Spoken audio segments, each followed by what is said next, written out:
Welcome to the Calder Farmstead, your place for news, analysis, and shenanigans from the American Hockey League. Face off one by the Condors. Jones top. Another point fence into the slot. A shot and score! Josh Perry in double.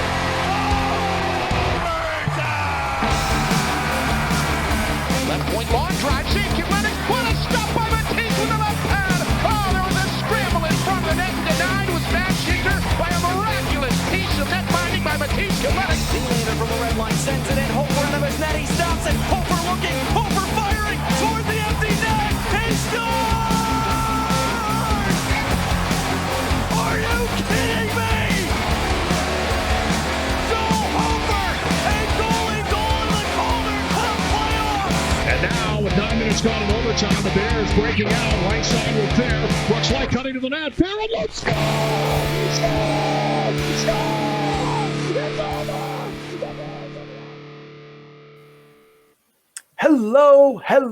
Hello from Syracuse, New York. And Chicago, Illinois. Welcome to the Calder Farmstead podcast, episode number 138 for Thursday, April 27th, 2023. If you were hoping for a podcast featuring a legal guide to hiring farm day laborers, we are not going to be much help. This is an American Hockey League podcast. My name is Sean O'Brien from StatsTrack and the AHL's only league-wide analytics guy. And I'm Sarah Avampato from Full Press Hockey and SB Nation's Canes Country. And as always, we thank you for tuning in with us. And if you're new to hearing Sarah and I talk about hockey, we're going to break down the first round of the AHL Calder Cup Playoffs. We're going to recap very quickly what happened, and then we're going to preview the second round minus the Syracuse-Rochester series, which we fit into our first round preview because of scheduling. We both watch a lot of AHL games, and we're talking about what we see when we watch the film, as well as use some advanced stats to help us break it down. If that's new to you, you may want to head over to our podcast feed or YouTube channel, wherever you're listening to us from, and check out episode 0. It's a short primer on some of the stats we're going to be talking about, as well as how we view what's important on the ice. So if you're new to some of the more advanced hockey stats terms like PDO or the point shares model, or newer hockey terms like advanced controlled zone entries or Royal Road, which we're going to be talking about a lot today, go check that out. So you better be able to pick up what we're putting down. I promise it's not that nerdy or technical. It's only 20 minutes. And let's be honest, you wasted 20 minutes watching the NBA playoffs. Even Charles Barkley knows they're bad. You'll never get that time back. So next time, why not spend a little more time with us talking hockey? All right, Sarah, we have a lot to cover this episode. There's even news around the league, and we're just going to skirt right over it. The Gulls hired a coach. Some guys got suspended. We will circle back on that later. Probably once the season calms down a little bit, but let's get right to it. Let's start with some quick hit recaps of the first round. We have a lot to get to, so we're going to try and get through these quickly, but still, talk about what happened in the series. So kick us off here, Sarah. What are we talking about first? All right, we are starting first up with the Charlotte Checkers and the Lehigh Valley Phantoms. We're going to look at that series. So, Sean, what happened? Well, in very broad terms here, Charlotte came out flat in the second period of game one and unsuccessfully tried to rally. Then Charlotte blew a 2-goal lead in the third period to force overtime, but held on in a wild double overtime game in which Lehigh Valley had multiple chances to end it in OT, but just couldn't finish. Matt Guzda probably saved Charlotte's season more than once in that overtime. And then Lehigh Valley got flat out smoked in game 3. I think it was 6-0, 6-1. It was an ass beating from the word go. All right, so we made some predictions and picked some major factors for all these teams. We're going to look at first, what did we miss when we talked about these teams? One of our keys to the series was Charlotte bringing the atmosphere, and that was not there in this series. Games 1 and 2 had under 2,800 tickets sold. Game 3 was just under 4,000. The season average for the Checkers was 6,595. Fans that were there were as loud as they reasonably could have expected to be. They did everything they could once they got in the building, but there just were not enough of them. And I don't think it's necessarily fair to blame the Checkers for this or their fan base. As we experienced writing those previews, the turnaround time for sales, or the turnaround between the end of the regular season and you have to start selling tickets for this game, they were 2 weekday games and I believe a Friday game. So this was always going to be a rough go of it for their marketing departments. I blame the AHL for this more than anyone in Charlotte. But we also all picked Lehigh Valley. And I mean, this series went 3 games. It was closely contested. Lehigh Valley very easily could have closed that game out in overtime in game 2. But, you know, that's what happens sometimes. Hockey is a sport full of weird bounces. And, you know, should Matt Gusta not have made one of those great saves, we'd be talking about how smart we were for picking Lehigh Valley here. So let's talk about the things that we were smart about, aka the things that we did get right in previews. What went right for us personally, looking at this series? We talked about Charlotte depth needing to be a factor in this series, and that came through. Heponiemi had 5 assists. Henry Bowlby got on the score sheet. Connor Bunneman was entering hero territory a few times. Like, I mean, if Connor Bunneman is scoring, your depth is doing good things. We also talked about how important Samuel Ershon's play was for Lehigh Valley, and he blew it for Lehigh Valley. And I don't necessarily put 100% of that on him. Ian Laperriere, lots of R's in that one, commits basically coaching malpractice there, playing game 3, starting Samuel Ershon in game 3 after he played.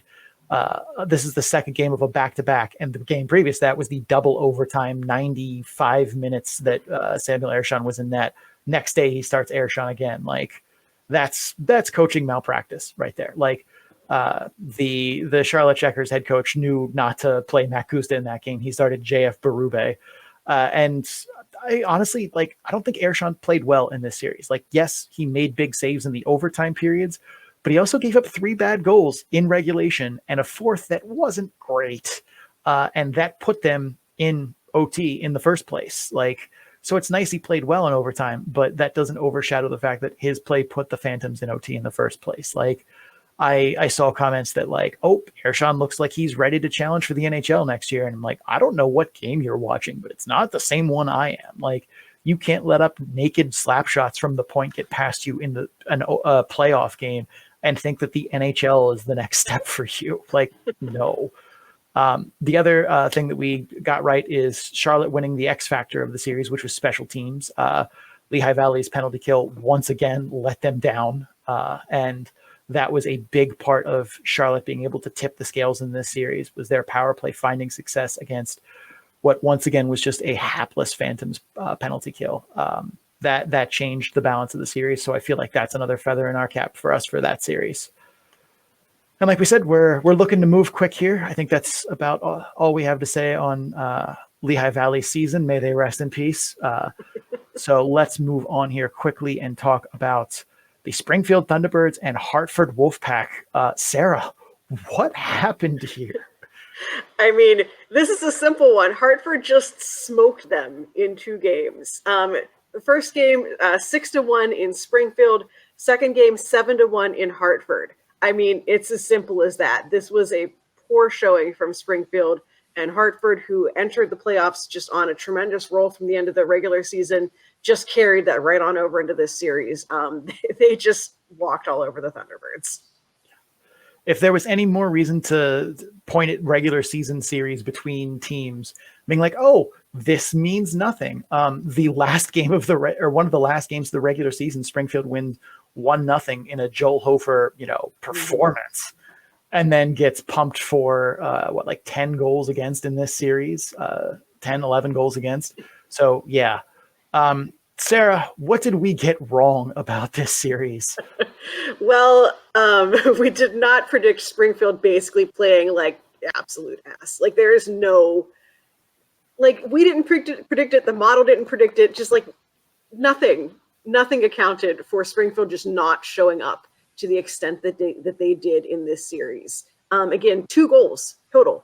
One from Will Bitton in the second game. First game goal was from Adam Gaudet. That's it. That is nothing. We did not predict Springfield playing that poorly. And part of the reason why they didn't get anything going is that Hartford absolutely just dominated them in transition. Springfield just they couldn't get anything going at all. Outshot in the first game, outshot in the second game. by large amounts. Hartford just walked all over them. It was not pretty. Yeah, I don't think anyone in their I don't think there is a Hartford fan out there in their wildest dreams that they were like, oh yeah, we're going to come in and just slap Springfield around. I think everyone thought, at least that thought Hartford could or would win this series. Like, this is going to be a fight. This is going to be ugly 2-1, 3-2 double overtime kind of games. Yeah. I think Springfield was a lot cockier going in, and they are not now. I can tell you one thing for sure. That fan base is mad. They are actively rooting for Providence in the next series. Ouch. So let's talk about the things we got right. What did we get right in previewing this series, Sarah? So we did predict correctly that Hartford was going to battle the special teams to a draw. Obviously, with Springfield only scoring 2 goals, that tells you something. In the first game, Hartford went 0 for 3 on the power play. In the second game, they went 1 for 1. First game, Springfield went 1 for 4 on the power play. Second game, they went 1 for 3. The only goals that Springfield scored were on the power play in these games. So Hartford managed to stem the bleeding. They didn't give things up on special teams, and just did not leave much of an opportunity at all for them. And ultimately, it didn't even matter that their power play only converted on 1 of 4 chances, because they just dominated the rest of the game, start to finish. The other thing we got right was Dylan Garand, the goaltender. He was the X factor. He was basically perfect in these games. Again, the only 2 goals coming on the power play. Yeah, you want your goaltender to be your best penalty killer, but what are you going to do? They still won the game. And Hartford won game 1. They got things off on the right foot, and they just kept rolling, kept that momentum going, and did not even give Springfield a chance to get back into either of these games. Yeah, I will say too, the special teams, yes, Springfield technically outscored the Hartford special teams, but those games were in garbage time when Springfield got on the board for those power plays. So I'm willing to very much call that a draw. I will check that box for us. All right. Yeah, 2 games, 2 one-sided ass beatings. There's not much else to say there. RIP Springfield. Let's move on. Let's talk about Utica and Laval. Sarah, what happened here? This was one where Utica really made Laval play at a slower tempo. It was a more boring game, and because of that, they swept the series. Utica dictated everything about these games and just did not let Laval have even the slightest chance to show off what made them successful throughout the regular season. Yeah. We unfortunately were not right about everything, Sarah. What did we miss in this series? So we thought that Holtz was going to breathe some life into that power play. The Comets went 0 for 4 on the power play, but in our defense, they did look a lot more dangerous. Riley Walsh basically undressed the Rocket defense for a breakaway on his own entry in game number 2. There were multiple shots of Royal Road passes. All that's good. That's positive, and they can build on that. They're still struggling on zone entries, but really once they get into the zone, that top power play unit is scary good. So in concept, we were onto something, but going 0-4 against the Rockets' very bad PK is we're not going to give us this one. It's not checking the box, and that's really what matters here. I do feel like we got a lot right in our preview about how this series ended up playing out. So let's take a victory lap here. Sarah, what did we get right? So in first off, Utica won the first period. This was a series where we knew it was going to be important for Utica to get off to that hot start, and they did really in each of those games. They scored first in the first game, only goal in the first game. Second game, no scoring in the first period, but that's great because neither did Laval didn't score either. Also, they left Mason Geertsen in the press box. You don't want him playing. He's not going to help you. He's just going to hit things. And that's not necessary. So they hurt us. He took a seat and did not see the ice in this series, which was great. Also, Laval's special teams needed to be better. We knew they needed to be better, and they confirmed that. Laval went 0 for 3 on the power play over those 2 games. Good for Laval. They also didn't allow any power play goals, but it didn't really help them. This, especially the second game being a 2-1 win for Utica, maybe some success on the power play would have changed that one. for Laval. Also, like we mentioned at the top, Utica didn't let Laval speed around the ice. Laval didn't get to do what they're best at, and that really tipped the scales in Utica's favor. And our goaltending duel, Nico Dawes outdueled Caden Primo, and just put on a clinic. Again, this is another series where there was one goal scored by Laval over 2 games. Shake your goaltender's hand. I mean, in Caden Primo's defense, like both goaltenders played very, very well in this game, especially that second game in Utica where it was like, yeah, Laval had a 1-0 lead, but it felt like it was always on the precipice of falling. Like the last 10 minutes of that game was just all Utica all day, and Caden Primo was the reason it was even kind of close. So yeah, Dawes outdueled him, but I feel like there was at least, like, we're talking about a goalie duel in this series. But not much else to say about that one. Let's move it on. Sarah, where are we going here? We are headed to the Midwest. We're going to look at the Iowa Wild and the Rockford Ice Hogs series. So, Sean, what happened there? Rockford won both games in overtime.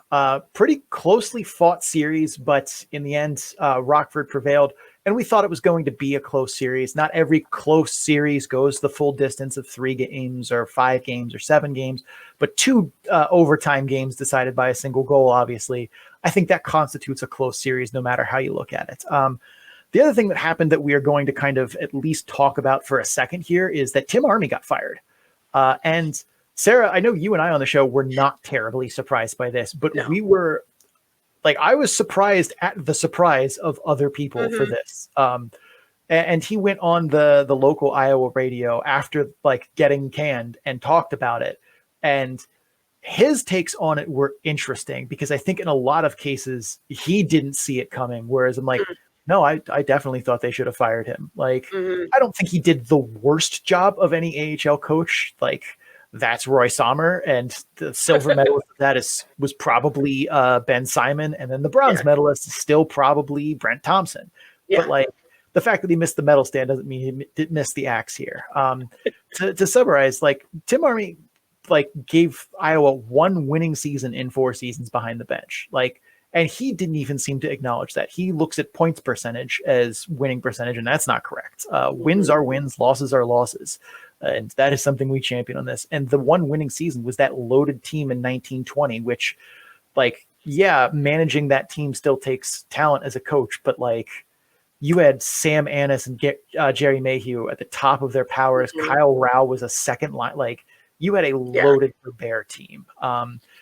Tim Army also had a penchant for playing goons far too often. Now, to his credit, he did graduate legitimately graduate a number of guys. No, I'm not giving you Matt Boldy as a legitimate graduate. Don't be silly. But like Mason Shaw, Capo Kakinen, Carson Soucy, Connor Dewar, Nico Sturm, Kalen Addison, Brandon Duhame, like, those are legitimate graduates that came through Tim Army's team that put time on that team in the AHL and went on to NHL success. Not all of them with Minnesota, but that's not his fault. But there are also a handful of guys that were important prospects in the Minnesota pipeline that he very much did not graduate or at least move forward. Vlad Firstov is one of them. Hunter Jones is one. Adam Beckman, Alexander Krovanov, Louis Belpedio. Like, Tim Army seemed to be someone that was able to get grit, hustle, and mental toughness to guys who could use that in their game and become bottom 6 NHLers. But when you needed like skill development, skating, awareness, how to put those things together, when to wield them, that didn't seem like a player that he was going to be one to develop. Like, yeah, Connor Dewar had that a little bit already, but he gained more PK and like 200-foot game things. That's what Tim Army gave him, not a better, more refined NHL skill set. And I think that plus the losing, that hurts. Like, yeah, they made the playoffs this year, but like, they weren't a winning record team this year again. And I think that's what Minnesota and bastard Bill Guerin saw. And that's where it ended up. But to get back to the series here, Rockford and Iowa put a very, I thought, closely contested 2 games together. Rockford managed to pull both of them out in OT. that makes them go on, but I don't think there was that much separating them. And we kind of thought that too going into the preview. All right. So what did we miss in our preview for this series? We thought reinforcements would definitely help the Rockford power play. They went 1 for 6 in the series. And unlike when we talked about Utica, where it's like, well, at least Utica looked improved and dangerous on the power play, Rockford did not. Iowa played an incredibly passive penalty kill where they all just collapsed into the slot and let Rockford basically have the puck on the perimeter unchallenged. And this should be a huge advantage for the Rockford power play. We decried that strategy on the PK time and time again. And Rockford responded with just brain dead strategy. Instead, they stayed basically in a static position, slow puck movement on the perimeter, and basically just fired pucks from the outside when they got frustrated that they couldn't make anything happen. Like Rockford needed to have been more dynamic, willing to have guys interchange, move off puck, open passing lanes, force the PK to either adjust to movement or give them space in the slot. And they just straight didn't do that. Those reinforcements, those influx of skill guys from Chicago did nothing. They did bleep all to make that power play look more dangerous. So we definitely bricked that one. I'd say they bricked it for us. They need to own that one. That's not our fault. What did we get right in previewing this series? So one of our keys to the series for Iowa to win was Patan, Rossi, and Walker. Or sorry, one of the keys to the series for Rockford to win was Patan, Rossi, and Walker being locked down and kept to a minimum. We got that right. We talked about Rockford needing to play better D at the net front. I will give us a 3/4 check of that box. Like, it wasn't great, but it was much better than what we'd seen earlier in the season. We said Rockford needed to win game 1 because if they lost game 1, there was no way they were pulling 2 straight games out of a hostile environment in Iowa. Rockford did win game 1. They went on to close the series in 2. Goaltending was our X factor in the series. And for 1-goal games that were not offensive boat races, I thought we got that right as well. Soderblom won the goaltending duel here. They won the series. He was the guy that made exactly 1 more save in 2 games over Iowa's netminder, Jesper Wallstedt. And I think that was that. So I'd say we got most of that series right. It was close. It came down to 2 1-goal games, but I feel good about the analysis we did for that series. And congrats to Rockford for moving on. Iowa, there are a lot of good coaches out there. I'm not saying you're definitely going to get one. AHL teams screw that decision up all the time, but there are better coaches than Tim Army that could be hired for this job. So you should at least have hope that that's what happens. All right, let's move on. Like I said, we're trying to rapid fire through these. We know the previews are what people came here for. So let's get through this. Coachella Valley versus Tucson. Sarah, what happened here? Well, in 2 of the 3 games, the Firebirds ran Tucson out of the building, which is what we thought would happen. Game 2, however, in the middle, in game 2, it looked like Coachella Valley was basically just looking past Tucson. They came out flat.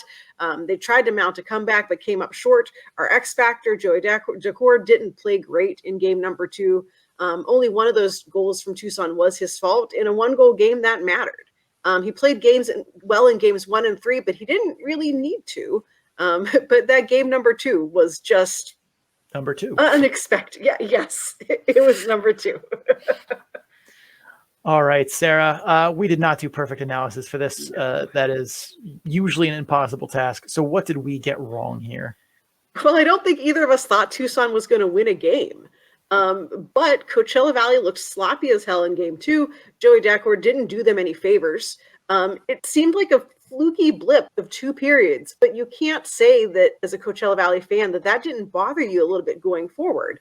If a team like Tucson, which like in any other division wouldn't have made the playoffs, if they can push you to an elimination game, that is concerning, especially when a showdown with actually talented Pacific Division teams looms ahead of them. So that's a little bit yikes. As an aside, Dan Bilsma did a canned pregame interview before game number 3. And in that interview, he said they wanted to play all 180 minutes of the series and get the experience and blah, blah, blah. And Evan Pivnik, the Firebirds broadcaster doing the interview, was clearly puzzled by this because if you do the math, 180 minutes is 3 games of hockey. He did his very best to follow up in this conversation without saying, so you wanted to lose game 2? Which that's why he has his job and I don't, because I would have asked, so you wanted to lose game 2. I don't think that he realized that was the implication there, and he responded with like the typical coach line of, playing tough and wearing another team down, and a 3rd game gave him the opportunity to do that. But like, it was just a weird moment from him. And credit to Evan Pivnik for just going with it the best that he could as the broadcaster doing that interview. But it was just like, I would love to have someone make him unpack that, because do you know what you just said, Dan? Do you know? Did you do the math? Yeah, like, I think I understood what he was going for in that, Right. and be like, we want to be able to grind a team down and make them quit, but it's like you wanted to do that while losing one of the games, Right? Like, and like I don't think you did. Evan was like, you wanted to play all 180 minutes, like clearly trying to be like, all right, I'm the team broadcaster. This is PR for us, but Dan, Right. So that was what we got wrong, and a weird aside. What did we get right in our preview here? So we both thought the Coachella Valley was just going to run right over Tucson. And in 2/3 of the games, they absolutely did. Yes, they let Michael Cocconi run wild in game number 2, and Tucson won that one. We said that Coachella Valley making Tucson pay for taking penalties was going to be important, and they absolutely they succeeded on that one. And Tucson was more physical in the series, not a lot more, but they definitely were the team trying to hit back throughout these games. Yeah. All right. Once again, we're speeding through these here for completeness, not necessarily for depth. These are shallower dives into what happened. So let's move on. Sarah, where are we going next?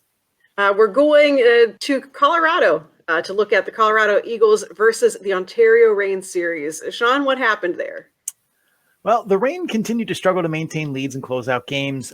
Game 1, they surrendered a lead twice and then lost in overtime. Game 2, 1-0 lead early in the first, allowed a goal less than 2 minutes later, and could just never maintain enough pressure to really be a factor and catch up. The Stars did not show up for the Reign. Nate Thompson shared the team lead with 3 points, 2 goals, and an assist. Yes, that's Nate Thompson. Aside from Elias Anderson, who I thought played well, 2 goals, 1 assist, 3 points. Scoring was all depth players. Only scored 6 goals over 2 games, and 2 of the 6 were garbage time goals in game 2. Aiden Dudas, Tyler Goulbourne were the other goal scorers. Tynan Spence Turcotte totaled 1 assist.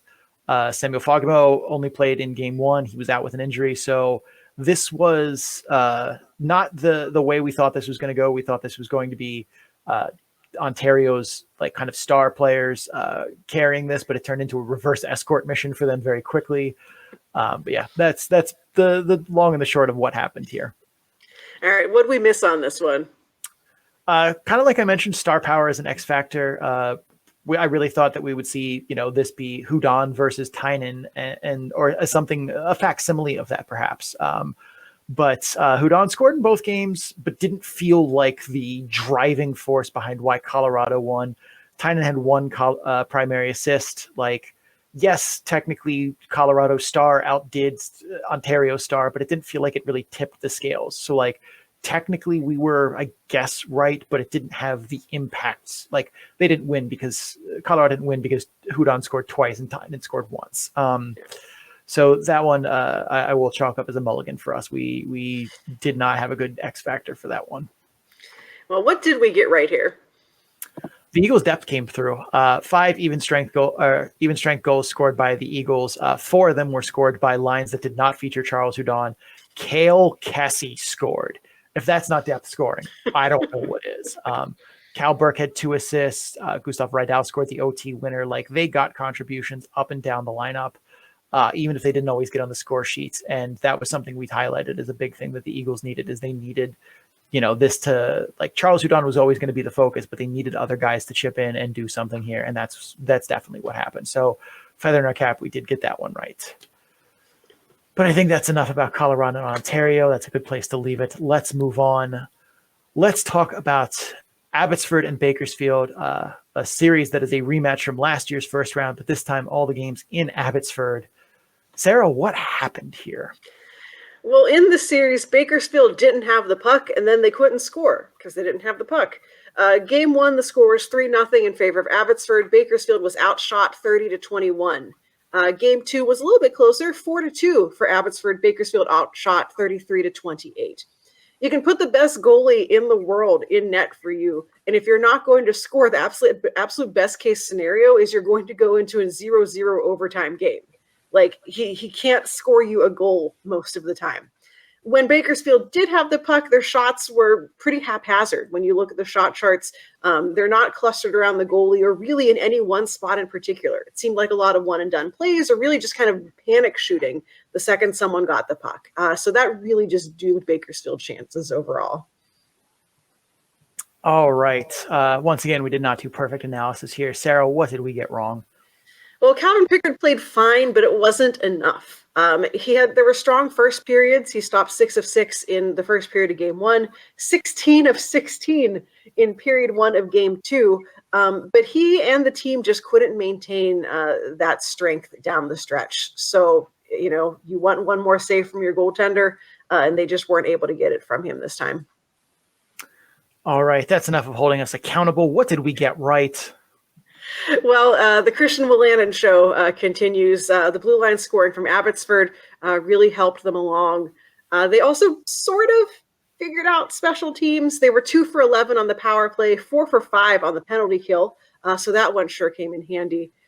Their goaltending also came through for them, for Abbotsford. Came up in a big way. We thought this was going to kind of come down to goaltending in some ways. And Abbotsford got the better end of that. Also, Bakersfield didn't avoid bad penalties, and it sunk them. I'm sure Abbotsford was only 2 for 11 on the power play, but that's 11 times that you're shorthanded. Sure, you didn't allow a goal on most of them, but that's killing your momentum. That is time that you're not spending with the puck trying to score. And so those bad penalties really hurt Bakersfield in more ways than one. Also, the X factor for this series was depth scoring, and we got that one right. Keeper, Stevens, Hoglander, Sasson all scored in the series. Nielsen and Baines also on the score sheet there. So they were getting contributions from up and down the lineup in Abbotsford. All right. That is a 30-minute rapid recap of the first round. That is probably the fastest we could do it while still, giving at least some cover and holding us accountable for what we got right, what we got wrong. We are going to take a break here. After the break, we will get to the previews of the round 2 matchups. If you're just here for a series recap, thank you for stopping by. Don't forget to subscribe wherever you're listening to us from so you get episodes in a timely fashion. Also, check us out on social media where we do the memes. We have a good time. Occasionally, we give stuff away for free. Links to our social media can be found in our Linktree page at linktr.ee/the Calder Farmstead. We're going to run some ads, pay some bills. We will be right back. Stay tuned. And we are back. We are doing what we should have been doing the whole time on this episode, but accountability is good for us because no one else is going to hold us accountable. We are madmen accountable to no one, or mad people rather. But here we are previewing the playoff series that some of which are currently happening as we are recording. Thanks, AHL, for that beautiful schedule of yours. Let's start in the East. We will go, as always, Atlantic to Pacific, East to West. Let us start with the Providence Bruins at the Hartford Wolfpack. Game 1, Friday, April 28th, 7:05 p.m. in Providence. Game 2, day after, Saturday, April 29th, again, 7:05 p.m. in Providence. Game 3 is Wednesday, May 3rd, 7 o'clock at Hartford. Friday, Game 4, Cinco de Mayo, 7 o'clock at Hartford. And Game 5, Sunday, May 7th, 7:05 p.m. in Providence. I will kick us off talking about the Providence Bruins and how they got there. Their playoff journey to this point is a first-round bye. You win the division, you don't got to play. Their season record was 44-28. Their last 10 games went 6-4. Their net power play for the regular season was 16.1%. That was 19th in the AHL. Their net penalty kill was 83.6%. That was 16th in the AHL. If the Providence Bruins win this series, it's because Boston doesn't steal their important guys. It is no secret that the Boston Bruins are poised for a long playoff run after a absolutely historic regular season. And with that comes the threat of injuries. Oscar Stian has already been up and back twice. Brandon Bussey just returned. Kyle Kaiser-Soze called up today. In the NHL, Patrice Bergeron is just coming back. David Krejci, so. The Bruins are managing just fine. The Boston Bruins are managing just fine, but there's definitely a shadow over this series, particularly if Brandon Bussey or Kyle Kaiser-Soze for some reason has to go back. If Oscar Stian gets called up, that is going to affect Providence in a big, big way. If the Providence Bruins win this series, it's because their defense does not get caught puck watching. The number of goals in the first round series that Hartford scored off Royal Road passes was astounding. If you're not familiar with our coverage and the term Royal Road, first of all, welcome to the Calder Farmstead.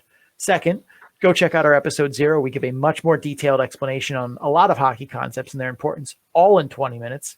But briefly here, Royal Road is an imaginary line drawn down the center of the offensive, or I guess defensive zone, from the middle of the goal all the way out to the center of the blue line. So basically cuts the zone in half, hot dog style, which is not a sandwich.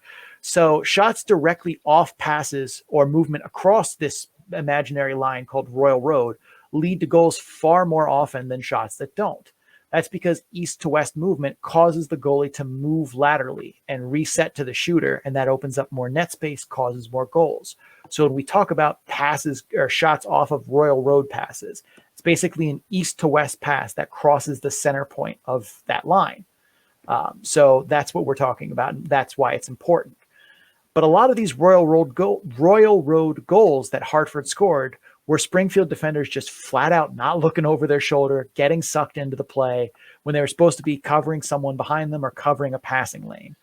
Hartford came out in that series looking to make plays across Royal Road, and they very much succeeded. And that's a credit to them for executing a highly effective game plan.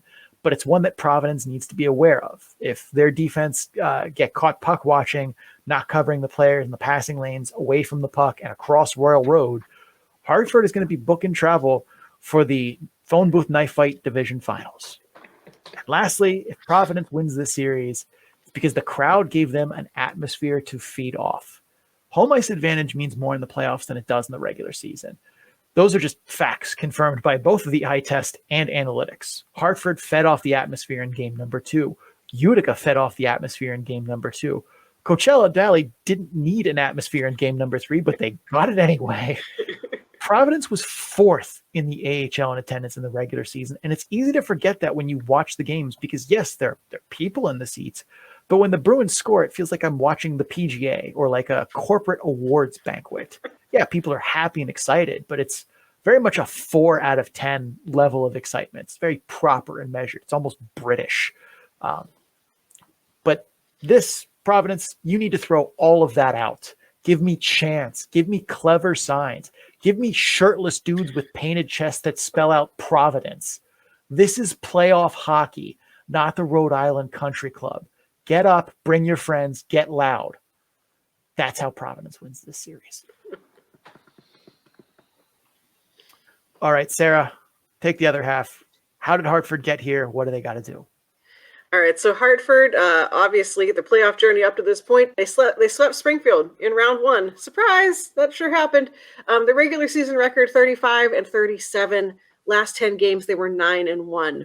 Net power play was 13.5% in the regular season, 27th in the AHL. In the playoffs, they're operating at 25% right now. Net penalty kill in the regular season, 82.1%, 21st in the AHL. Right now in the playoffs, 85.7%. So if Hartford wins the series, it's going to be because they set the tone early. Providence has been off for a long time. Yeah, sure, they had like an intra-squad scrimmage thing that helps keep them fresh, but no matter how hard you try, you can't simulate game conditions in a practice. And while a week off may or may not matter, 12 days off from game action sure does. Hartford is once again headed for an uphill battle here, so every advantage matters. If Providence's timing is a bit off to start, if they're a bit slow, if they're a bit rusty, then Hartford needs to jump all over that immediately in order to set the tone and carry that forward. If they win, it's because they made Brandon Bussey's life miserable. Congrats, Hartford. You just blasted a team with one of the best goalies in the AHL onto the golf course. Your prize, it's a matchup with another team with one of the best goalies in the AHL. So welcome back to the gauntlet that is the phone booth knife fight division. We should petition to officially change the name to that. I don't know who we have to call, but let's do it. The Wolfpack in their series scored 10 goals against Joel Hofer, only gave up 2 against. 4 of those 10 included a lot of traffic in front of the net that definitely contributed to Hofer not being able to see the release of the shot. Those 4 goals were still enough to win the series by themselves. I have to imagine that Providence saw the previous series and they're not going to be sleepwalking going in or overlooking the team that just aced a really good Springfield team. But that doesn't mean the strategy here, if Bussy or Cal Kaiser Soze can't see it, he's going to be very likely to stop it. So you need to go back here to the beginning. You just get the screens in front, use the defenseman as a screen, look off the goaltender like you're going to pass, then shoot, or vice versa. Change the angle of the release at the last second before you shoot. Go back to basics and make life for these goaltenders hard. In short, if the Wolfpack win this series, it's because they did everything inside the rules to make Brandon Bussy's job as difficult as possible. And if they win, it's going to be because special teams keep on doing the thing. We said in the last round that Hartford really needed to play special teams to a draw against Springfield. The Thunderbirds came in rocking top 10 special team units, and Hartford kept them quiet basically until garbage time in both games. Providence's special teams are significantly less scary than what Springfield's were, but this is another all-hands-on-deck uphill battle against a good team. And once again, not asking for Hartford for the Wolfpack to win the special teams battle, but they need to at least play to a draw if they want to slay another giant on their path to the Calder Cup. And last but not least, our X factor for the series is transition. Providence was 5th in the AHL in game pace in this regular season. They were a capable team at getting play going from defense to offense quickly and utilizing rush chances. It was a clear part of their game plan in the regular season. And while Hartford was 27th in the regular season in game pace, it's hard to have watched that series against Springfield and not see that they can attack off the rush, attack in transition, and play a fast-paced game. I feel pretty comfortable saying that Hartford was happy with how they played and aren't looking to change a lot about what they did or how they attacked.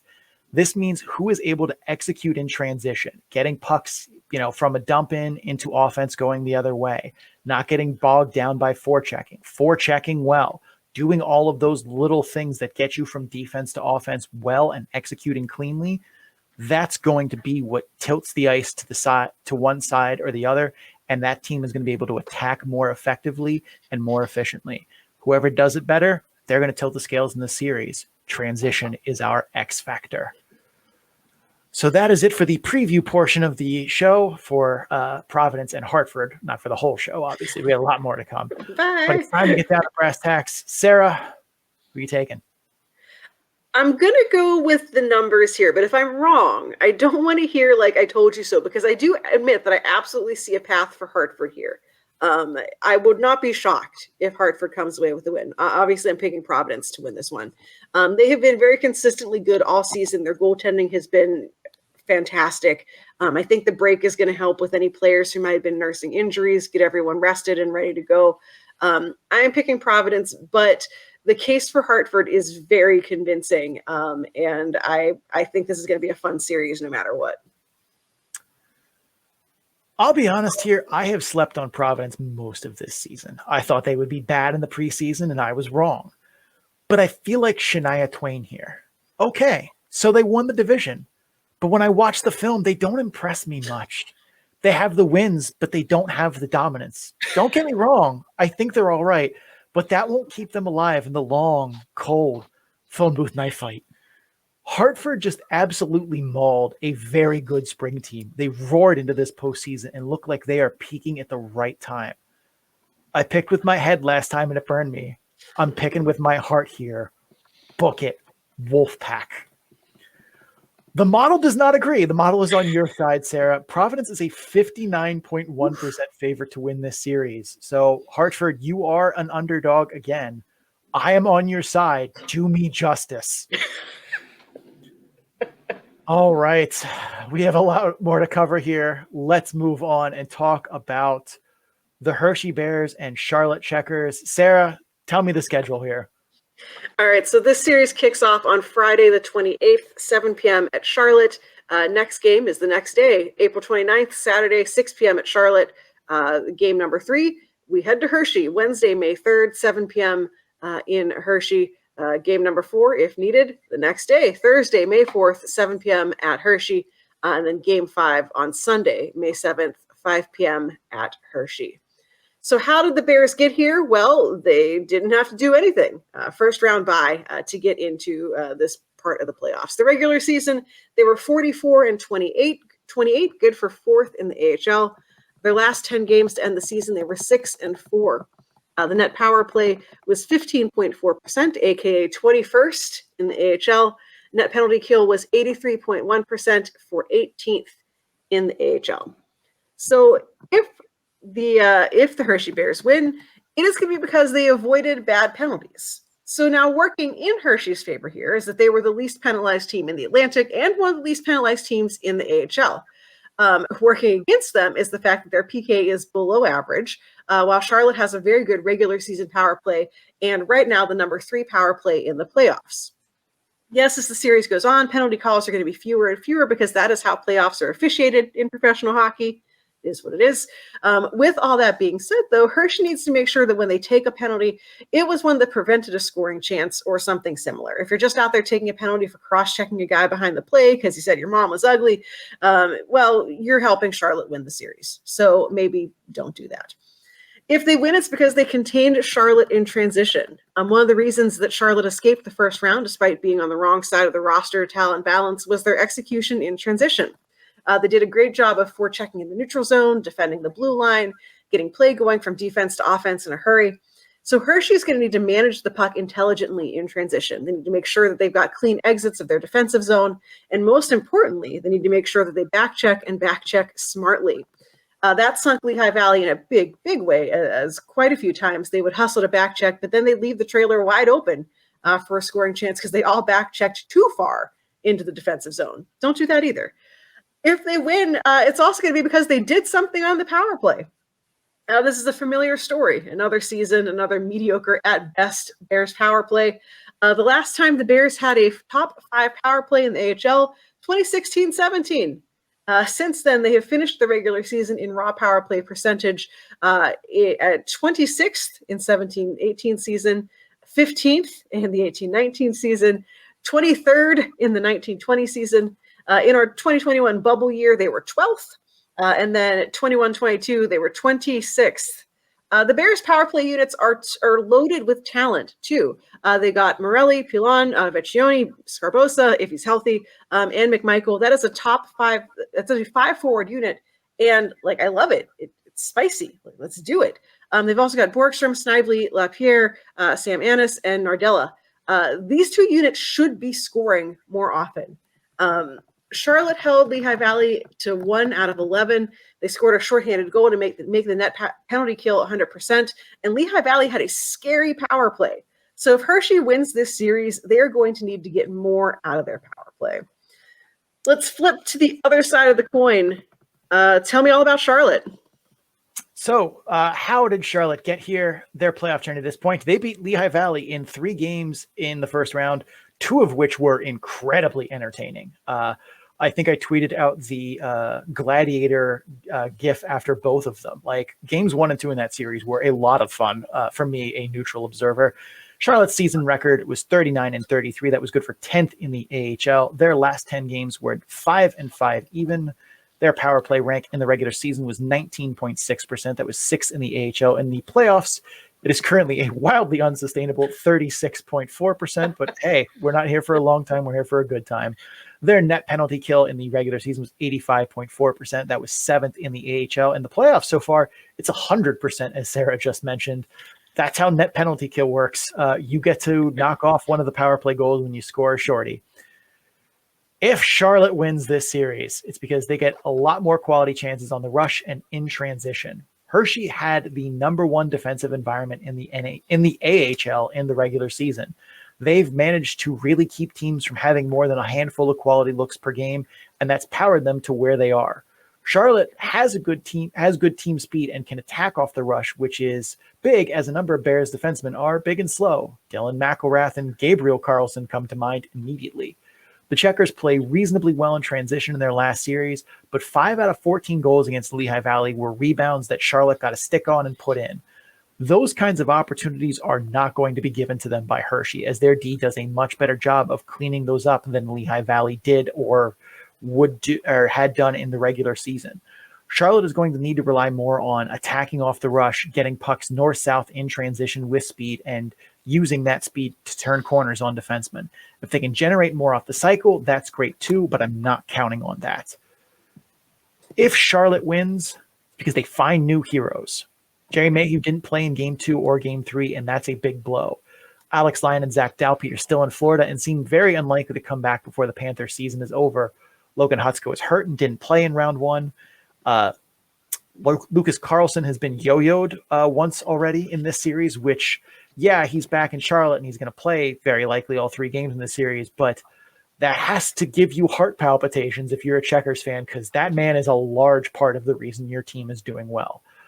So that means they're going to need guys to step up and fill those gaps the best they can in the meantime. Connor Bunneman and Alexi Heponiemi did it in round 1, but Hershey is a better team than Lehigh Valley, and it's going to be another all-hands-on-deck situation. I'm reasonably certain that the Florida Panthers season is going to be over soon. They're currently down 3-2 to Boston. I believe Game 6 is happening right now. So if you want to look at that as we talk. So it seems likely that Lyon and Dalpe will be back soon, but if Florida can make this series go longer, that's bad news for Charlotte, as they need those guys parachuting in as soon as possible, especially as games 1 and 2 are back-to-backs and in Charlotte. They're going to need to win at least one, if not both of those, and being without Dalpe, Lyon, and Mayhew, this is an uphill battle for Charlotte again. Sarah, any word on the Boston-Florida game going on right now? Yeah, so Game 5 is the one that just wrapped up. So our score sheet here is correct. Florida won in overtime, 4-3. So the series is 3-2. Yeah, that's just not what I thought was going to happen tonight. No, but that Game 7, I believe in that series coincides with Game 3 of this series, which, this series could be over before Florida's season is, which is not great, but Charlotte needs those guys back, especially, Lyon is definitely helping Florida, but has Zach Dalpe even got on the ice in that series? That's a waste. Sarah, what is our X factor in this series? You just said it. Goaltending is our X factor for this series. Charlotte's goaltending stood tall against Lehigh Valley, but plain and simple, I don't trust the goalies on either side. And yeah, that includes Hunter Shepard. His numbers look good, but he's had a stellar defensive environment in front of him. And watching him play, I can't put my finger on exactly what, but part of me has not really thought that he's looked the part of top AHL goaltender the whole time. He's making saves, but he has a lot of help in doing it. And part of me wonders how sustainable that's going to be for him. The goalies in this series are really like many others in the AHL. When they're hot, they're lights out. When they're anything but red hot, it's anyone's guess how this game is going to go. There's just no consistency. As we say every time, goaltending is voodoo. It is nearly impossible to predict on a game-to-game, series-to-series, or even season-to-season basis, especially with goaltenders who are streaky like Fucali or a rookie like Matt Gusta. It is near certain we see all 4 goalies in this series at some point, and how they perform is going to go a long way to their team winning the series. All right, let's get down to brass tacks. That's enough previewing. Let's get down to picks. I will go first.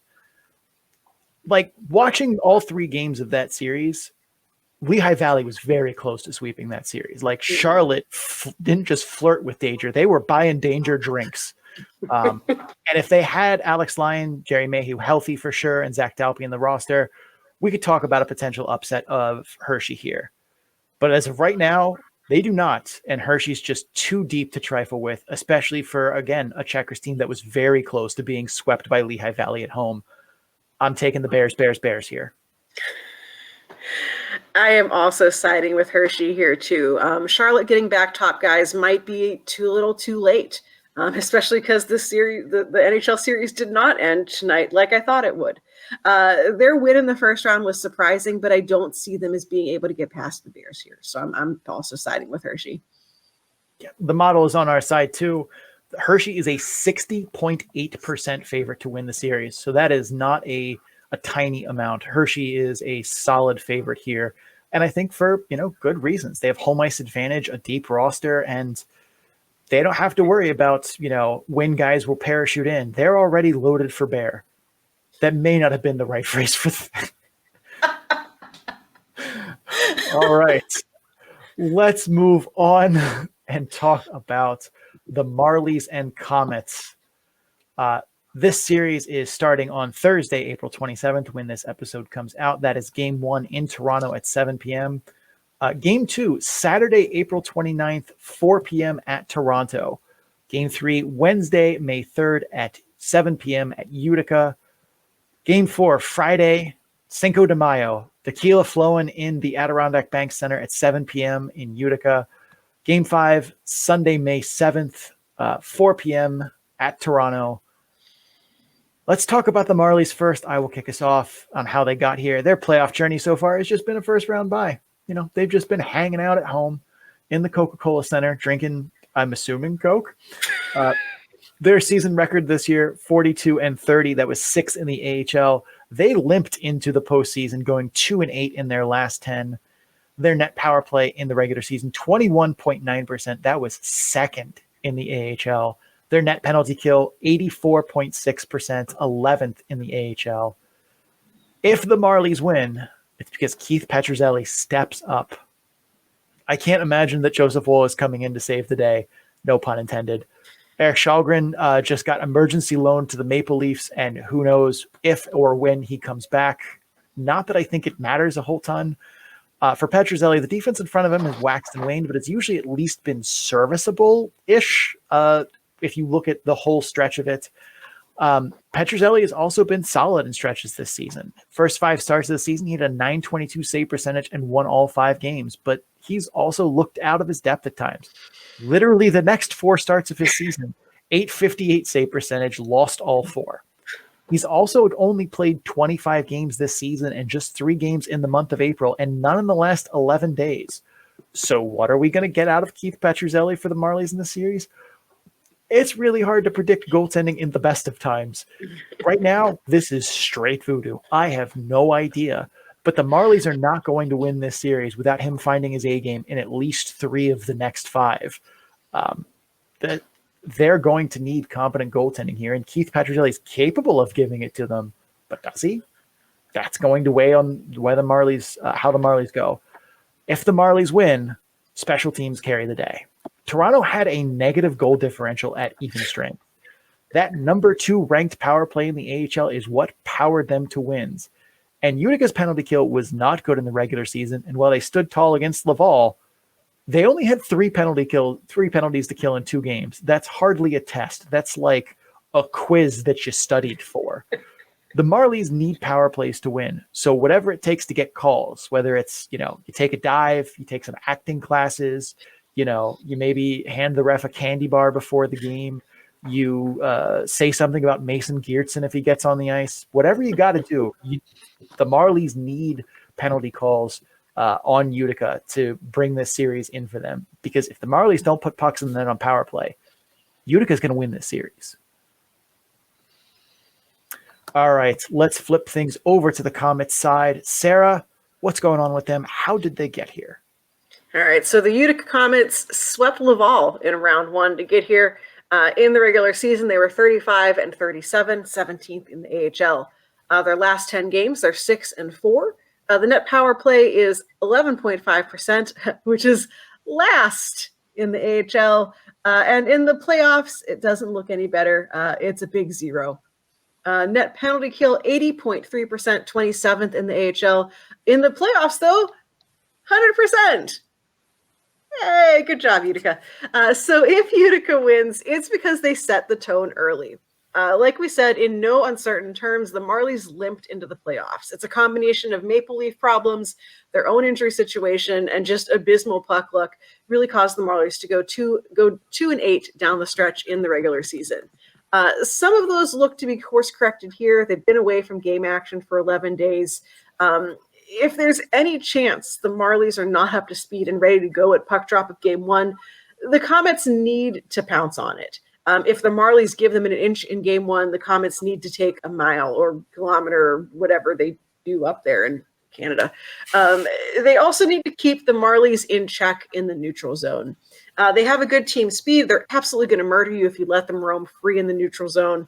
The Comets did do an excellent job of keeping a lid on the Rocket in round one, neutralizing their speed advantage with good forechecking and neutral zone play. So just take what they did, copy and paste it for this round. The Marlies aren't as fast and they don't depend on the rush as much as the Rocket did, but what they lack in comparative speed, they make up for in talent that can utilize rush chances. So Utica needs to once again have guys back-checking hard and picking up trailers. They need to have the first forechecker apply pressure, but not get caught behind the puck. And most importantly, they need to force dump-ins and not let Toronto have controlled zone entries or exits. And if Utica wins this one, here's the big one. Don't take penalties. Don't do it. The Marlies are unbelievably dangerous on the power play. The Comets look good against Laval on the penalty kill, but this is playing with fire. Once again, we'd recommend leaving Mason Geertsen in the press box for all of the same reasons that we mentioned last time. But the Comets do need to be physical, but err on the side of whatever doesn't send them to the box. They need to have the discipline of a monk. They need to turn the other cheek, because if you give the Marlies power plays, they're giving you center ice face-offs. So don't do it. All right. Now, it sounds like the Marlies getting power plays should have been our X factor for the series, but there's a bigger one than that in my mind, and that's Logan Shaw. Logan Shaw is the Marlies' leading scorer and had the most impressive season in the AHL of anyone on either side of this series in the regular season. But Shaw, being a point-per-game player, didn't produce on a consistent basis, meaning he wasn't someone who had long point streaks or was a guy who made the score sheet nearly every night. He actually went pointless in 40% of the games that he played in this year, and 20% of the time, he had one or fewer shots on goal. He was a guy who would score in bunches over a weekend or a short span, because when he was feeling it, he put everyone else on notice, but he was also someone who had several games where he just wasn't making an impact at all. He's the leading scorer of the Marlies, and they need him in this series to be the guy that scored 9 points in 3 games in the beginning of November, or 7 points in 4 games in early January, or 11 points in 5 games in late January, and not the guy who scored 2 points in 7 games from Patties to April Fools. Like, his performance in the series, one way or the other, is going to tip the scales in the series to one team's favor, because that's what he does. He is a scale tipper as their leading scorer who just kind of shows up, breaks stuff, and then leaves for a week. That is the story of Logan Shaw this year, and he is our X factor. All right, Sarah. It's time as always to make our picks. Who do you like?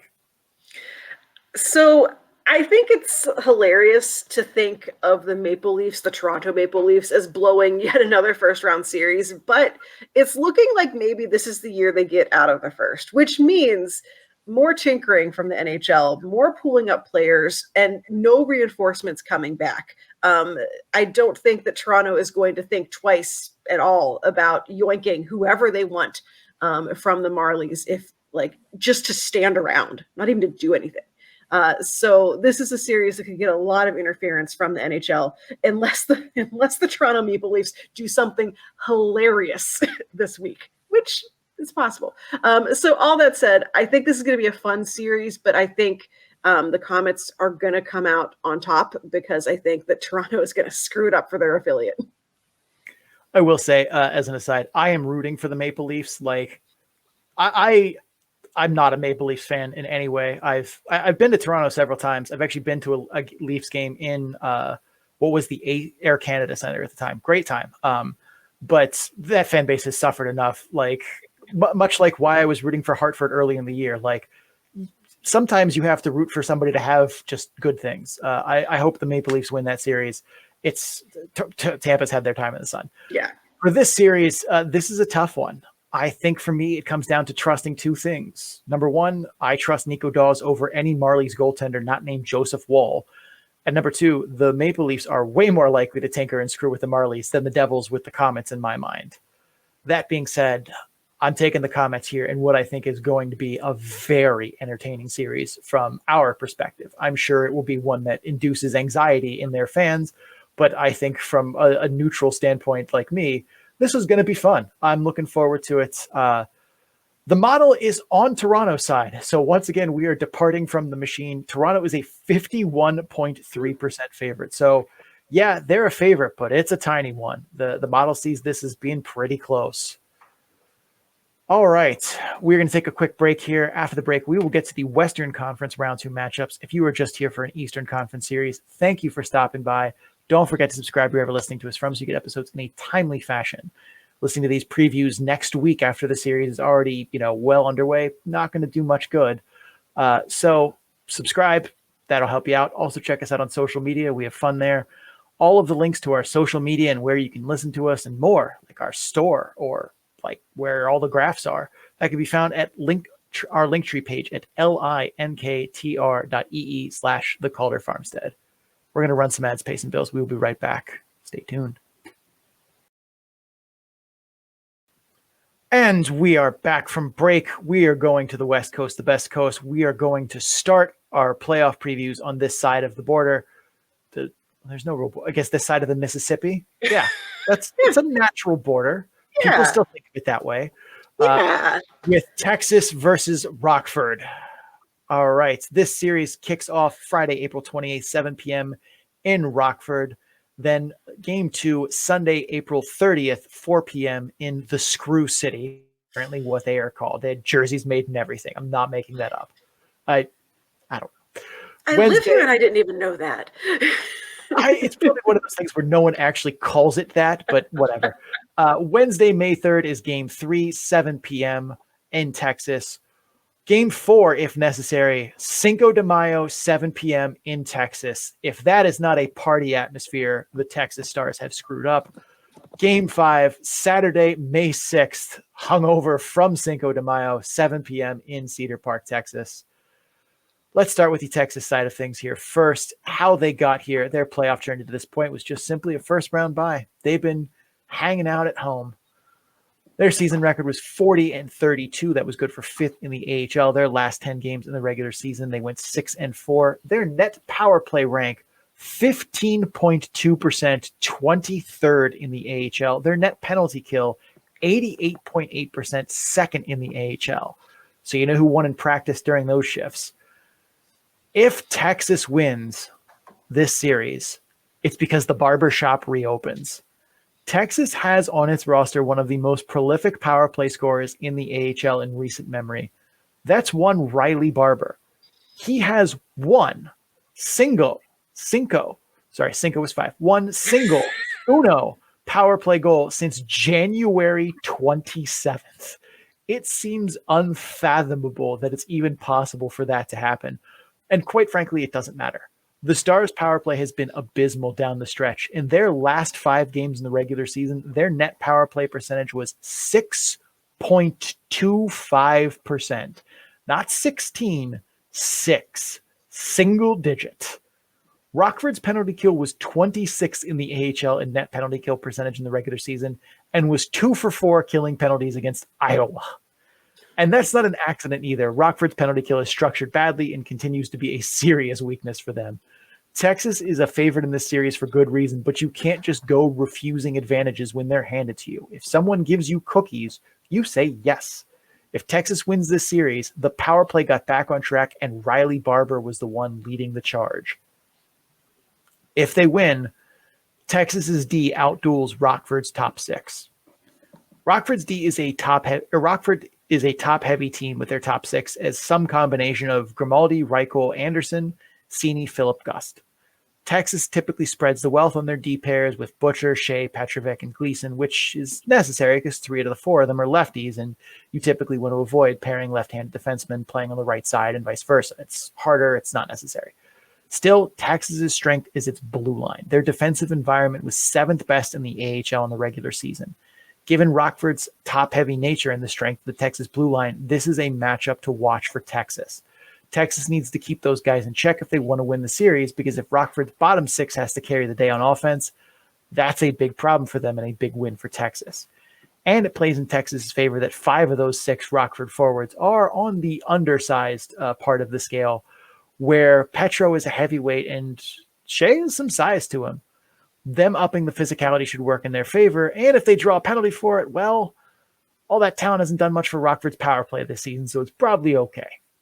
Sarah, what's going on the Rockford side of things? Where did they come from? What do they got to do? Okay, before I get to that, I have to share what I uncovered. This is from the Rockford Area Economic Development Council, explaining why they are called the screw capital of the world.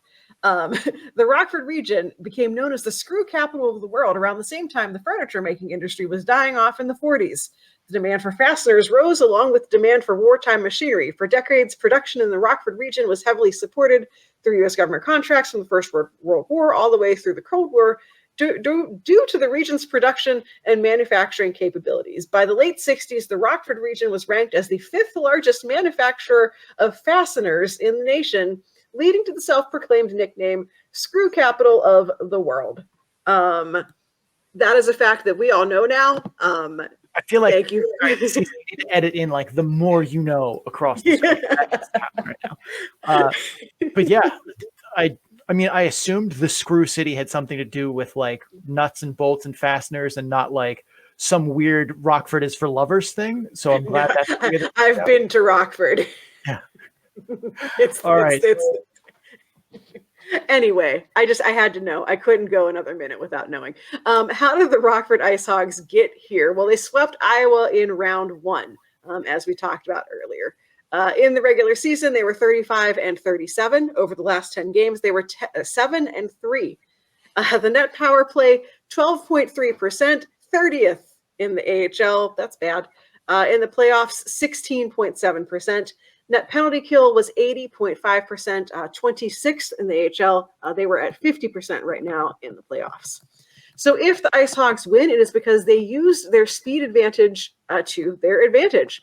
I don't think it's too big of a revelation here to say that Rockford is the faster team in this series. That's not to say that Texas is big, slow, meat grinder style of team, but overall Rockford has a speed advantage with guys like Grimaldi, Reichel, and so on. Also, they've got guys like Joey Anderson and Brett Sini who can play fast, which is also very important. If Rockford can get the puck to them in the neutral zone with a bit of space, the Ice Hogs should be able to leverage that team speed advantage to create some controlled zone entries or dump-in recoveries. Rockford was also 9th in game pace in the AHL this season. Texas was 16th. Again, that is not like an indictment on Texas and their team speed, but Rockford has an advantage here. And when you're in the playoffs as an underdog, you can't pass up the advantages given to you. If Rockford wins this series, their team speed is going to be a big reason why. Also, if they win this series, it's going to be because they learned what a power play is. We talked on this show before about how Rockford runs kind of a unique power play system. And at the time we talked about it, it was working. That's why we talked about it, because it was cool.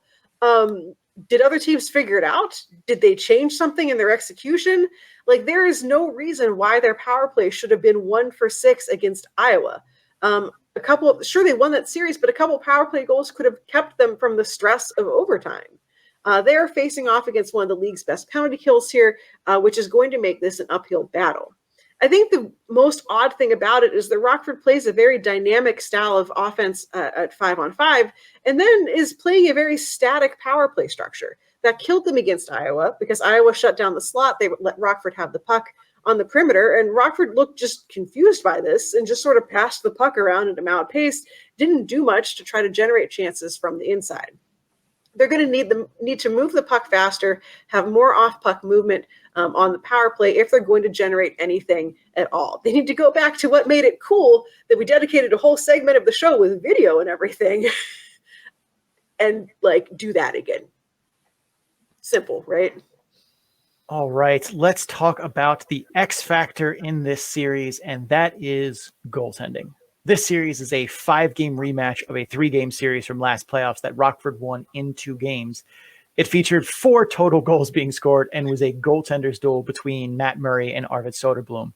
And while these two teams look very different from themselves last season, the goalie matchup is the same. And while what happens in front of them is likely to be more elegant than it was last year, this is once again going to come down to which team's goalie makes one more save. Especially as the series only has 5 games, only has game 5 as a back-to-back. We're likely to see the same starting goaltenders throughout this entire series. So is it Soderblom or Murray? Murray or Soderblom? Who makes one more save than their counterpart and propels their team to the Central Division Finals? That is our X factor for the series. Sarah, it is time to get down to brass tacks and make picks. I will start us off. If I trusted Rockford's defense here, I could be swayed to take the Ice Hogs. I think the series is closely contested, maybe not a full 5 games, but I see a lot of overtime and 1-goal games aplenty here. I do not have faith to pick the upsets. I've been on Texas's bandwagon most of this season. I'm going to stay there. Texas. Sarah? All right, so I selfishly want to pick Rockford here because that is more playoff hockey that I might get to go see in person. But they barely snuck into the playoffs. They barely got past Iowa. They need a lot to go right while Texas has been strong pretty much all season long. Goaltending's our X factor here, and I'm just not convinced that Soderblom is back on the right track. So I'm also going to go with Texas.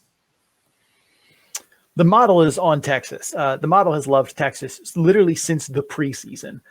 Texas is a 60.3% favorite in the series. I think they're the second or third biggest favorite. A couple of lopsided matches in here. Texas is looking to be one of them.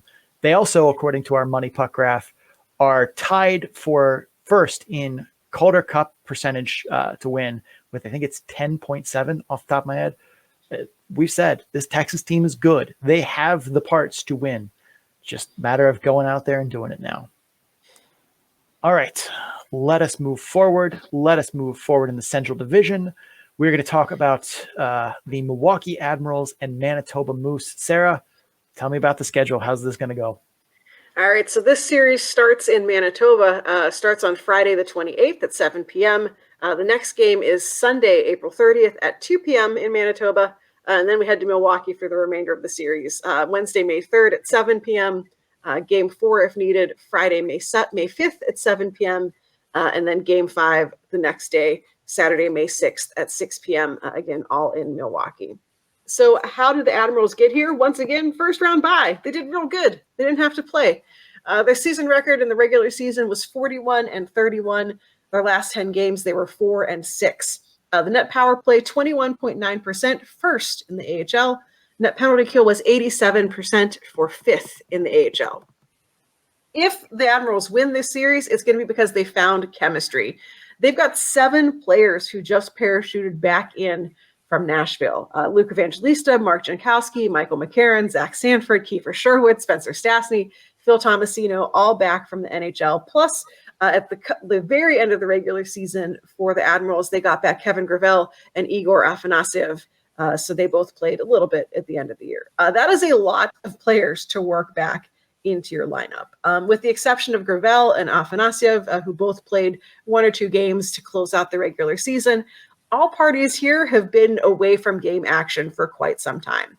And again, you can try to simulate game action in practice, but it is never good enough. A 5-game series is going to give them some runway to figure out line combinations, who's clicking with who, but the margin of error isn't very big.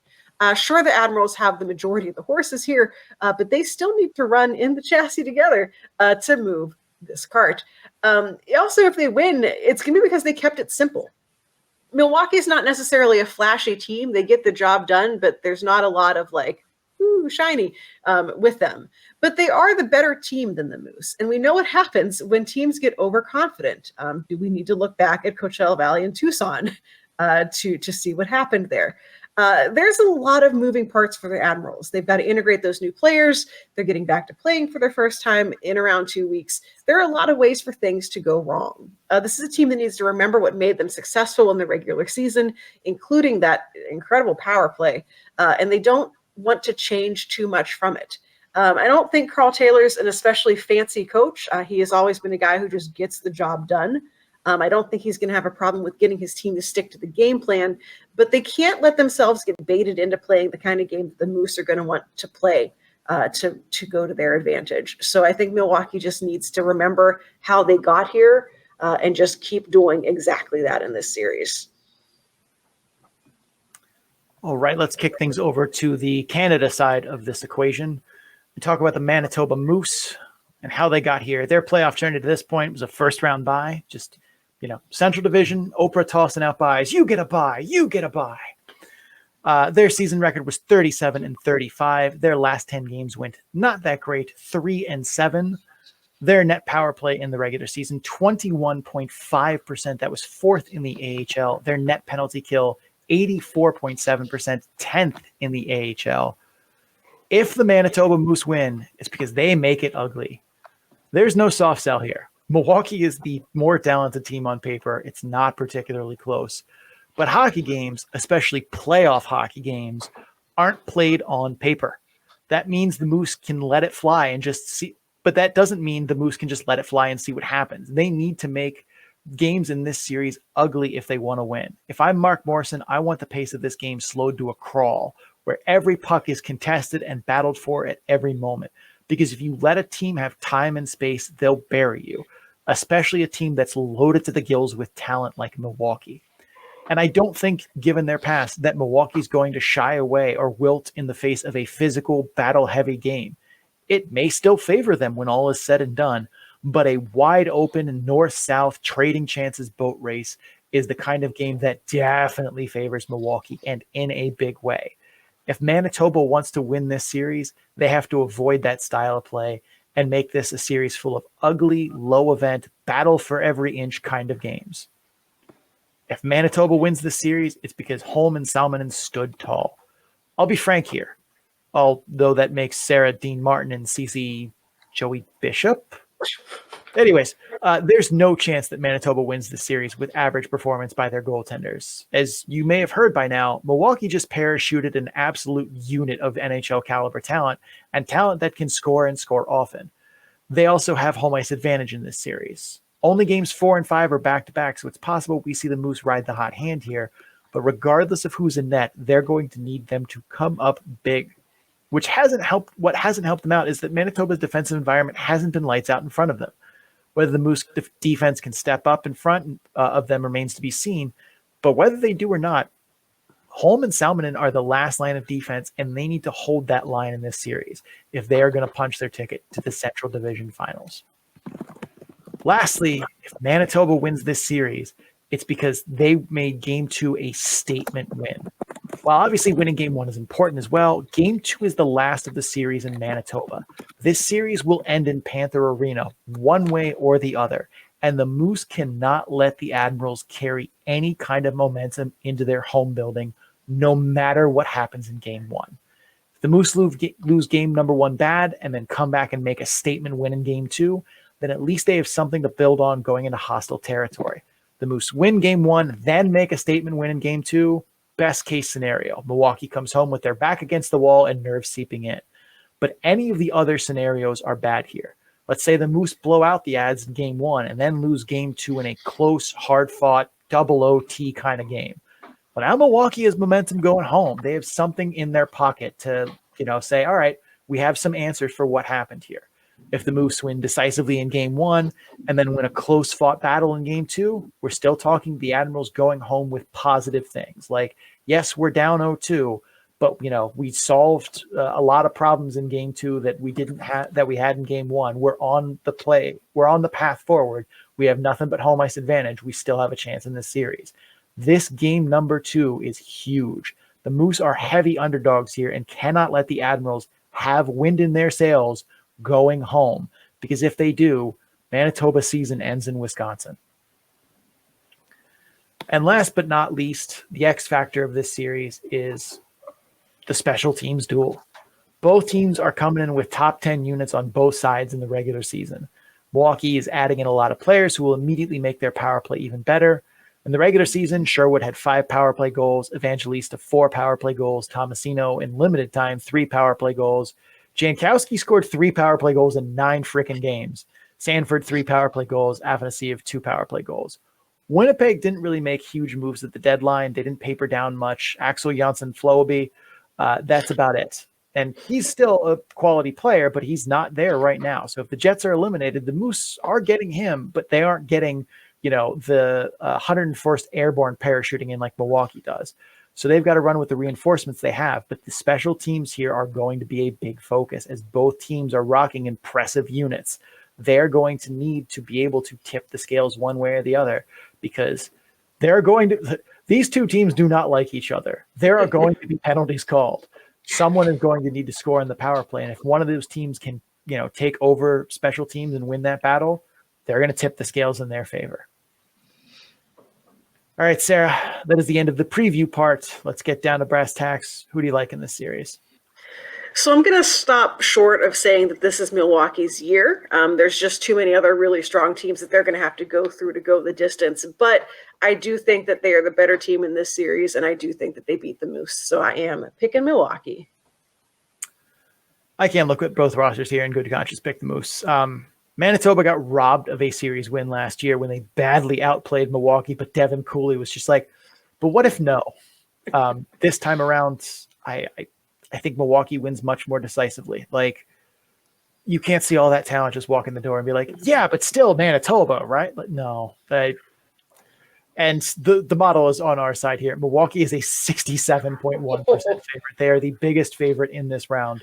Well, not counting Syracuse, who's already up 2-0. Like, it's not how that works. But Milwaukee is a 67.1% favorite to win the series. So let's move on. We do owe an apology here to our Pacific Division listeners. We were not able to record Tuesday night because of scheduling conflicts with both Sarah and I. So we are recording as game one of these series is being played. Currently, both are in the third period. But we are going to carry on as if that's not happening right now. And we're going to preview this series like we normally would, blind to the fact of I can see the score from game one in both series right now. But our analysis is already written. If we really tried, we probably still couldn't have gotten this done Tuesday night and given you the quality that you're used to. So we apologize. I personally blame the AHL for this schedule. But let's move forward. Let's talk about Calgary at Abbotsford. Let's talk about the schedule here. Game one happening right now, Wednesday, April 26th. Game two is Friday, April 28th in Calgary, 7 p.m. local time. Wednesday, May 3rd, game three in Abbotsford, 7 p.m. local time. Friday, game number 4, Cinco de Mayo, Calgary at Abbotsford. Do they celebrate Cinco de Mayo in Canada? I mean, I assume they do. Mexican and Canadian people would. Maybe. But like, yeah, if you're Mexican Canadian, I suppose. Wow, Yeah. I mean, like Mexico, it's not even all right. Side. Friday, May 5th, Cinco de Mayo, Calgary at Abbotsford for game number 4, if necessary, 7 p.m. Sunday, May 7th is the final game of this series in Abbotsford, 7 p.m. Let's talk about the Calgary Wranglers and how they got here. Their playoff journey to this point has been pretty simple. They got a bye. They're the only team in the Pacific Division to get the week off. They took it. Their season record, 51-21. That was number 1 in the AHL. They roared into the postseason. Their last 10 games, 8-2. Their net power play in the regular season, 18.9%. That's good for 8th in the AHL. Their net penalty kill, 89.2%. Good for 2nd in the AHL. If the Calgary Wranglers win, they ignore the pressure. Calgary enters the postseason with a target on its back like it has the worst case of Lyme disease in human history. If you don't get that joke, Google it. There's plenty of pressure that goes on with having the Gregor Kilpatrick Trophy for winning the best regular season, 2 first-team All-Stars, the Lewis A.R. Peary Award winner behind the bench, the Baston Trophy and Cunningham Award winner in goal. That is a lot of expectation to put on a team. Not to mention the Flames have been a disappointment all season, and all of their fan base and media are parachuting in and learning how to say Jeremy Poirier's name for the first time. There was expectation on the Stockton Heat last year, and they came up short against a Wolves team of destiny in what was the de facto Calder Cup finals, in my opinion. And we may be on the path to that again with Milwaukee. But right now, Calgary has to ignore the noise outside and just work and go to work and play Calgary Wranglers hockey. If they win, it's because they contain Christian Wolanin. We talked about this at length in the previous preview of Abbotsford and Bakersfield, but it's startling how much of Abbotsford's offense begins and ends with what Christian Wolanin does for them. I don't know if any team can snuff out his production completely, but they need to at minimum contain him, and that's not an easy task. He's active off the blue line. He's active in transition. He's going to attack you in ways a lot of other defensemen in the AHL can't and don't. The Wranglers need to keep track on him they need to keep track of him every single time his steel hits the ice, because he'll hurt you on the scoreboard if you don't. Last but not least, and this may be obvious, but that doesn't make it less true, the Calgary Wranglers win this series if they play Calgary Wranglers hockey. The Wranglers play a style that's a great blend of skill, pressure, and toughness. It's a forecheck that's in your face. It's pressure at every turn. And when the Wranglers force a mistake, they have a roster with the skill to make that mistake count on the scoreboard. Yes, they have Dustin Wolf on the back end, but only Hershey gave their goalies an easier workload this season than the Wranglers did. And they did that with attention to detail, discipline, and once again, relentless pressure on the puck. That's Calgary Wranglers hockey. It's like a pressure cooker made of fine china with some oil stains on the outside. That's what makes them feel inevitable, like the rest of the Pacific Division is just waiting for their time to be cut down. Abbotsford is going to come out and try and control the game and test the mettle of the Wranglers, and they're very much going to try and get Calgary off their game with high-level puck moving from the blue line and in-your-face physicality from the bottom six. But if Calgary can force their will and play Wranglers hockey, they will win this series.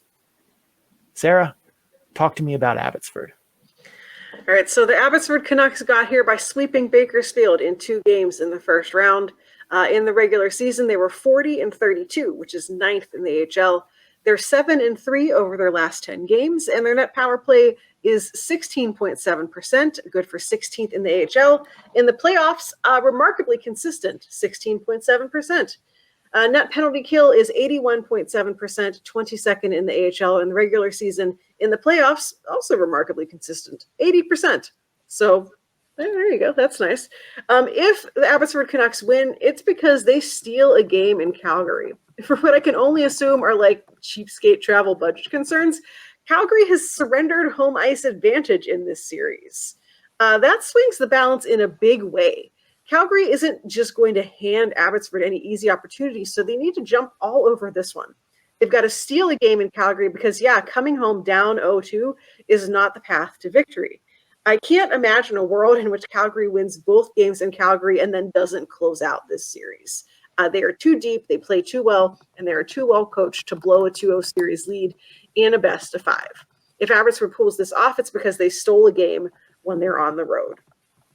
Also, if they win, it's because they battled to a draw on special teams.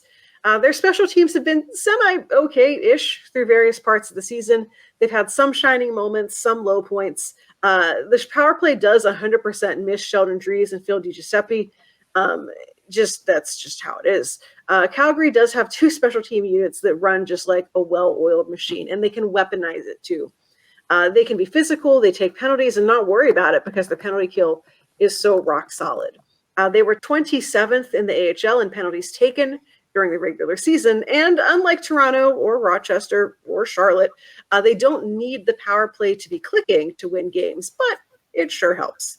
But if Calgary insists on playing a rough and tumble game, which is practically guaranteed, Abbotsford is going to need to make them pay. And because officiating in professional hockey insists on evening up calls in basically every game, Abbotsford is going to have to kill off the makeup penalty calls that come their way as well. So I'm not asking the Canucks to win the special teams battle here, but they do need to play it to a draw. Because if Calgary runs them over on the man advantage and shuts them down on the penalty kill, they're going to win this series. Also, if they win the series, it's because goaltending steals the show.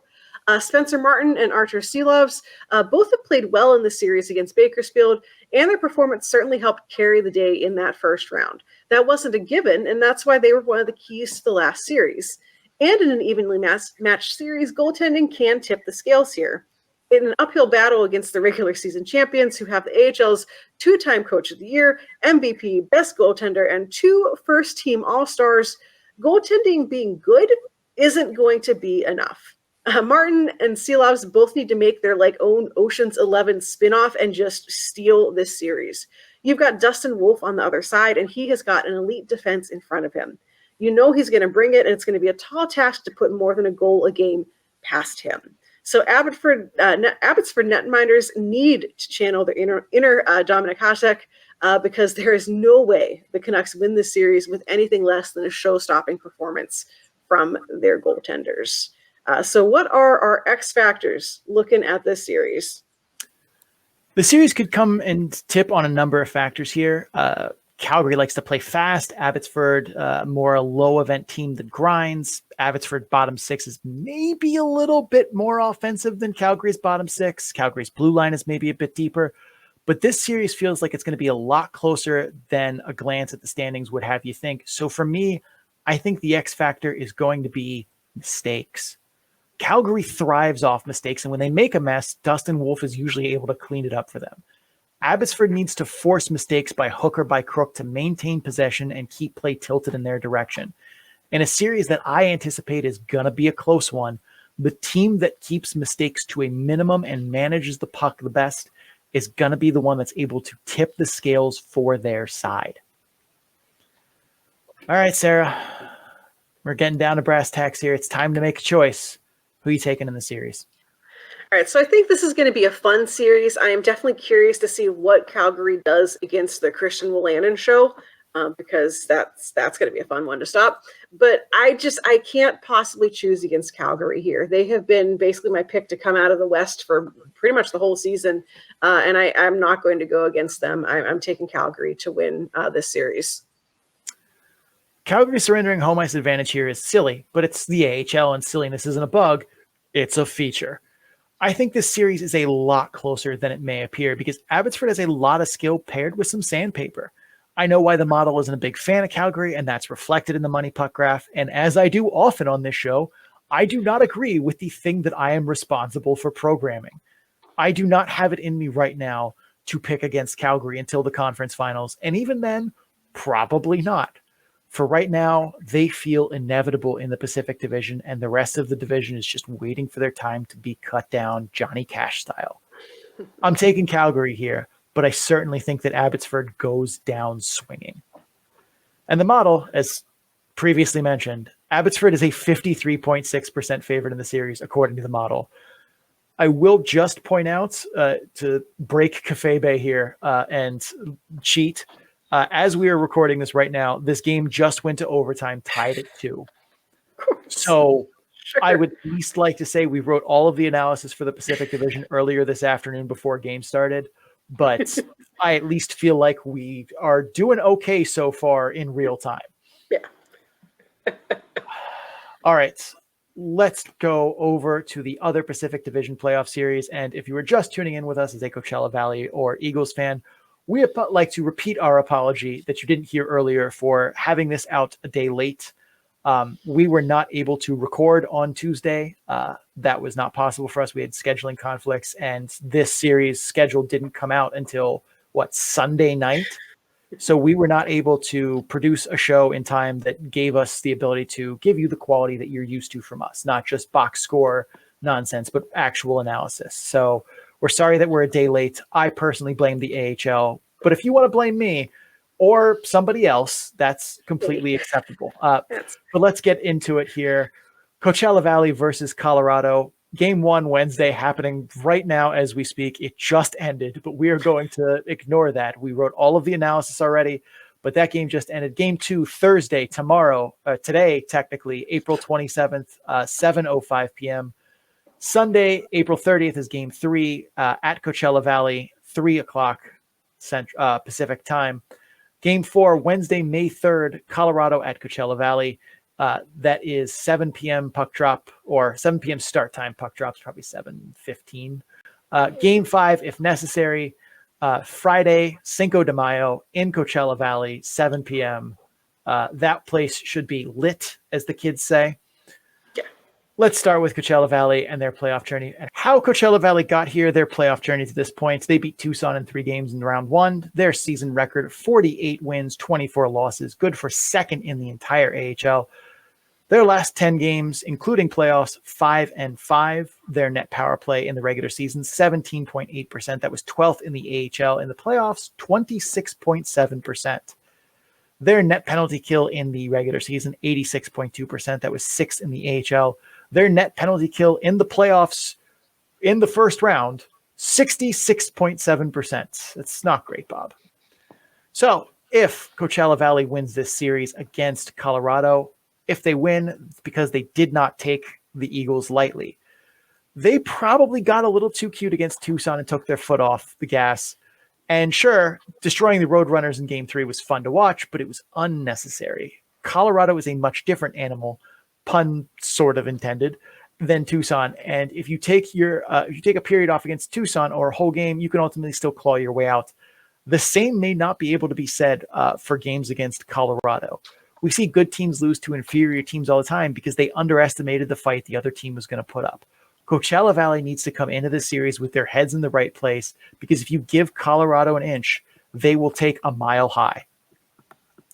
If they win, it's because Coachella Valley gets Ty Cartier back, or they figure out how to play without him.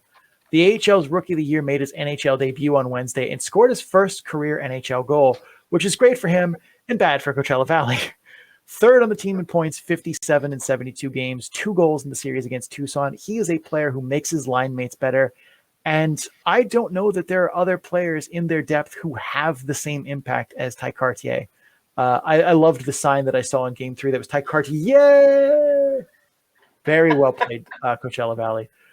But there are a lot of other guys that stepped up in the Tucson series. Billy Petman, Alexander True. I thought David Goyette looked very good in game number 3 and had great chemistry with Shane Wright. But they are going to need guys to step up and fill the void that Ty Cartier leaves. Because if they can't find someone to, step up and make those plays, it's going to get rough here. Coachella Valley is going to win this series if Joey Decord looks like Game 1 Joey Decord. We talked about him in the preview series with the Roadrunners, knowing that he had the potential to underperform in the playoffs, and we saw what happened in Game 2 with Joey Decord. Good Joey Decord in Game 1 stopped 45 of 46 shots. The only goal was allowed in garbage time. Perfect. Bad Joey Decord in Game 2 allowed 4 goals on 26 shots. Now, were all 4 goals of that got scored on Joey Decord? No, they were not. The team in front of him did not play well, and that put him in spots where it was highly likely the Roadrunners would score. One of those goals was on Joey Decord, though. That second goal, a power play goal from distance by Carconi. Yeah, there was some traffic in front, but not so much that Decord couldn't see and battle through. In the playoffs, you expect your number 1 goaltender to stop that puck, and he did not.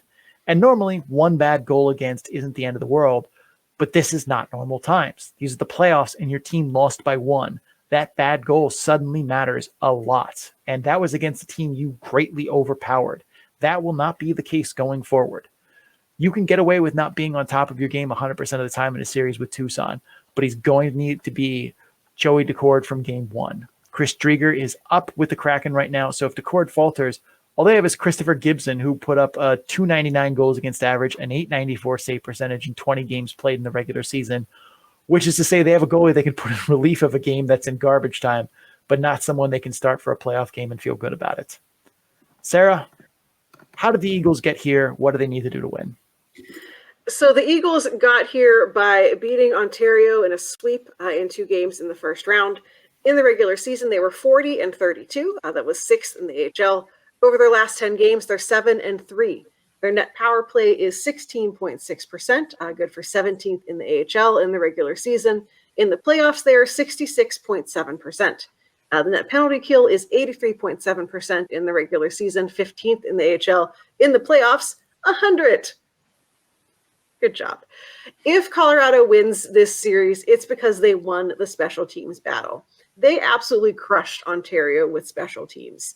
Ontario's power play wasn't that highly thought of, but their penalty kill was 3rd in the AHL going into the postseason. Coachella Valley doesn't have the explosive power play in the regular season, but shocking, they torched a bad Roadrunners penalty kill, and Shane Wright does still exist. So the Eagles are once again going to need to take advantage of special teams, and they're going to need to execute. Also, if the Eagles win, it's because their depth players continue to step up. They've got Cedric Paré in the regular season, 24 points in 46 games. In the playoffs, 3 goals, 1 assist in 2 games. They have a defenseman named Sam Malinsky. He joined the team after finishing his college career at Cornell. He got 5 points in 7 games. In the playoffs, 4 assists over 2 games. The regular season points leaders were Charles Hudon, Alex Galchenyuk, Callahan Burke, none of whom had a huge impact on the score sheet in that series against Ontario. They are missing Jean-Luc Foudy. He didn't play in the Ontario series. He was day-to-day a week ago.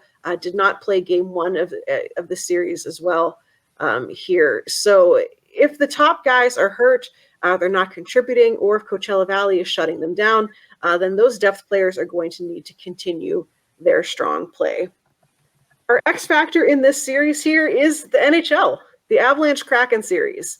It is not too often that you see a Stanley Cup playoff matchup happen where both teams have their AHL affiliates playing in a Calder Cup playoff matchup at the same time.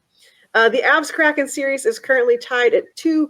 Game 7 is going to be April 30th.